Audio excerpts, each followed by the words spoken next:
York's classic rock, Q1043. Good morning. Our world has just been completely upended of late with the shootings and the deaths and the children who were massacred.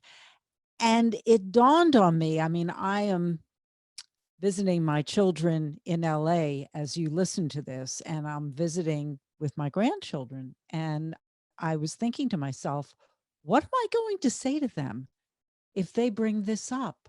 Because I know their parents try to shield them from bad news in the world. Mhm.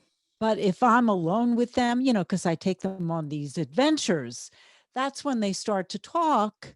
And I'm not one to lie to them. Mhm. So I have with me Barbara D'Amato. She is a psychoanalyst who has been verified by Psychology Today. And I know a lot of parents and grandparents are grasping with how do we deal with this when it comes to our children? What do we say? So that is why Barbara has joined us this morning, because I need her advice. I know a lot of you need her advice. So good morning, Barbara. Good morning. Thank you for having me here, Shelley. It's a huge question and one that's so very, very complicated. I think the first thing that parents or grandparents, anybody in a family has to do with children is listen to them and provide a safe space for hearing what they have to say. There are so many levels to this, because while the kids are going through this, they're going to hear things at school. Depending upon their age, they're going to hear things from their friends. They're going to see stuff on social media, again, depending upon their age. The parents are also infused with fear and dread. The patients of mine who have young children right now are afraid to send their kids to school. So there are all of these levels. What I think I mostly tell people is basically you want to listen. Is your kid asking? If your kid is not asking, don't bring it up. This might be different with teenagers who are sullen and don't want to talk to their parents. Maybe they're talking to their friends, but that's a whole nother hour on teenagers. But if kids are not asking, I wouldn't bring anything up. Then comes this level of transparency. What do we shield our kids from? Nowadays, parents have the idea they're supposed to be completely transparent. I'm not so sure that's the best way to go. And if a child is coming to you with fear, mommy, I heard this happened at school and some kids were killed and what's going to happen? The child doesn't really want statistics or information. They want to know it's not going to happen to them. They want to know they're going to be safe. So I think all we can do as parents is tell our children, you're going to be safe. It's not going to happen. The same way we tell ourselves. When I get on the subway, I can't get on the train saying, I might be shot today. That I wouldn't be able to get on the train. We have to tell ourselves we're going to be okay. Is that honest? Is that transparent? No. But what's the alternative? So I think we just have to reassure children, listen to them, and hear the questions they're asking us, and be very careful not to infuse our own anxiety onto their experience. No easy task. None of this is an easy task. Right, right. And what do parents do if their child is, well, we're heading into summer vacation, but if they're too afraid to go to school or they're too afraid to go to camp? That's a tough one. I mean, do kids have to go to camp? Do they? I don't know. That's a choice that parents, I think, have to make with their child. Are the schools presenting information to kids? I would think right now, a lot of kids, certainly around the neighborhoods where these shootings have taken place, won't go to school this summer. And if they won't go to school, what can you do? What can you do? It's a problem that we don't really have answers to yet, because it's so big and it's around everywhere, and it's affecting all levels of society, all ages of people. Am I safe going to the supermarket? I don't know. The alternative, what is it though? To stay home? That's such a delicate question. I think parents have to decide for themselves. Right, because staying home, that whole isolation that children had during the COVID shutdown was not healthy emotionally either. Exactly. There's a whole pandemic of adolescent mental health disorders now from having been in COVID and having been on Zoom for a year and a half. Teenagers thrive on community. All human beings thrive on community. Let's talk about the teenagers, because young children, that's one thing. Teenagers and dealing with them and their anxieties, that's something else. Well, I think I mean, parents know their kid. I mean, some teenagers are more open to being approached by parents, some are not. If you notice strange difference in behavior in your teenager, I would talk to them. I would say, is something going on? Have you been hearing about these school shootings? Is this something we should talk about? Some teens will be open to that. Others will not be. I think parents have to be on the lookout for changes, dramatic changes in behavior. The child refuses to come out of their room, refuses to go to school suddenly. You might want to have this conversation with them. But Again, what if they stonewall? well, teenagers stonewall their parents quite frequently. So there's that piece to sort of having to negotiate. There's no easy answer. There's really no easy answer. And I think these shootings and this violence have made our lives exponentially much more complicated. How do we talk to kids who are not afraid of shootings, who are just don't want to talk to their parents? You sort of have to give them space until they're ready to come around. Again, each parent has to be aware of their child's idiosyncrasies. What did you think of Mayor Adams saying, parents should be searching the backpacks, searching their kids' stuff, making sure that they're not arming themselves or putting themselves in a dangerous situation? I'm of so many different minds about it. Why isn't Governor Abbott doing something about this? Why is he letting people buy guns at the grocery store if they want to? So, I mean, I think you have to know your child. I mean, you can't make your kid crazy because now you're searching their backpack every night for a kid who doesn't have a gun and doesn't want a gun. So we have to maintain a sort of modicum of normality in a world that seems like it's gone crazy. You know, Also, there's the issue of video games, violent video games.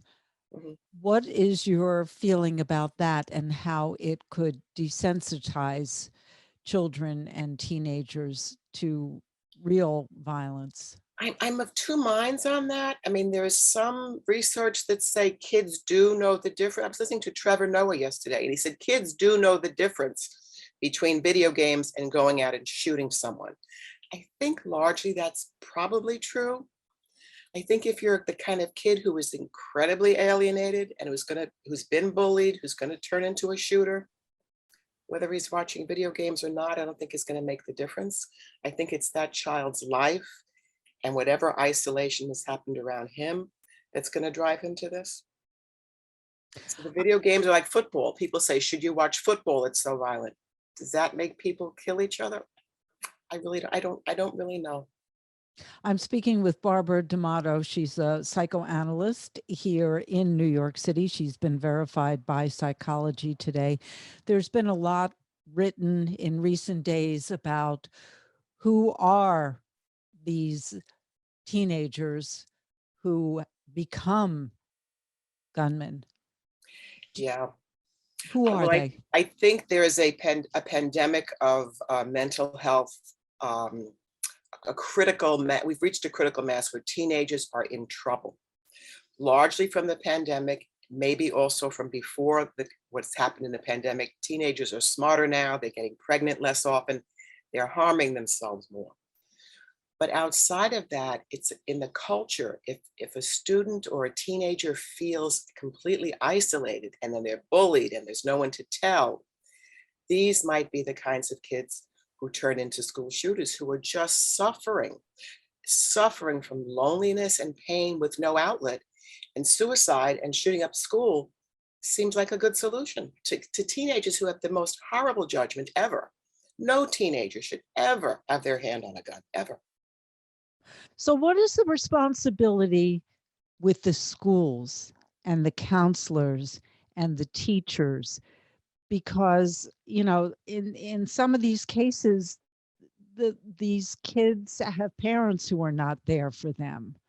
So, what would you say is the responsibility of those teachers and counselors? In an ideal world, There should be adequate mental health counseling available in every school. In an ideal world, teachers should know their students on a very personal level and be able to relate to them. In an ideal world, parents should be able to hear their children, keep them safe at home. None of this is ideal. In fact, our society seems to be moving away from what kids ideally need to a more and more experience of you're on your phone all day, you're by yourself, and there isn't a lot of social network at home. Extended families are not something that's typical really anymore. Very often it's a single mom or a mom and dad who are both working. So that structure that we need in our society, we've been losing it over the generations, I think. Well, what is it that you as a psychoanalyst think we should be doing that we're not doing, even as a society? Getting back to sort of the basics of family, listening to people. I was at a conference this weekend on what ancient cultures can teach us about mental health. And the thing that was really stressed was that there was community. There was an enormous community. People talked and met as a group in the morning, they met at night, they listened to each other. People don't feel heard. So in my own home or in my own office, if I can help a person feel heard, and if parents can help their children feel heard, I think that's a big step in the right direction to giving kids what they need to grow up as healthy, mentally well beings. When my kids were growing up, there was talk of getting together at dinner was one of the most important things that you could do Absolutely. as a family and just as this little community. Right, Just, even if, you were just not meaning to have serious talk, but just to talk, just to right, be together. right. To have eye contact, to hear someone. And what do you think about that, Joey? Very important stuff that we've kind of lost in this sort of frantic world that we live in. But I think families and parents and therapists can do this on a one-on-one or with your children. Have dinner together. Get the teenager out, even if they don't want to. Could they try to come out once a week, twice a week, to sit and talk? Because talking with people is the only way we can feel connected in real time. But part of this whole scenario that we're dealing as adults is this dichotomy and this polarization in our Mhm. society and this intolerance and this, well, I'm not going to deal with that person who supports this person. Right, And just, I mean, that's part of the lack of community we have. And the right, children see this. right. It trickles down from the top. It comes from the government. We all see it. The society is impacted by it. Absolutely. We've got to learn to talk to each other. We have to. We don't have it. We don't have a choice. And to listen to each other. What do you think is the responsibility of social media? Because in almost every one of these cases, there have been warning signs with postings. I don't know how that works, actually. I don't know how a Facebook could track every crazy teenager who says, I'm going to blow up a school. I mean, that would be wonderful if we could do that. That would be a great stopgap. Is that even possible? I don't know. Social media is the bane of my existence, really. It just alienates people. Mm. Okay, we only have about a minute and a half left. Barbara D'Amato, what have we not touched on here that you would like to impart to our audience? Parents need support also. Parents of kids are terrified. They need to talk to other parents. They need to talk to each other because the fear right now in my practice, just the past 2 weeks, the fear level is so high and the sadness, people have to talk to each other. However you can, find people to talk to. And what do they do if they have trouble finding a therapist? Because there's a shortage of people like you. You're like overwhelmed with the number of people who need to see a therapist now. Talk to other parents, talk to other mothers. If you're afraid to send your kid to school, talk to some other mothers, talk to the teachers, just talk to anyone who'll listen to you. And if people would like to get in touch with you, how would they do so?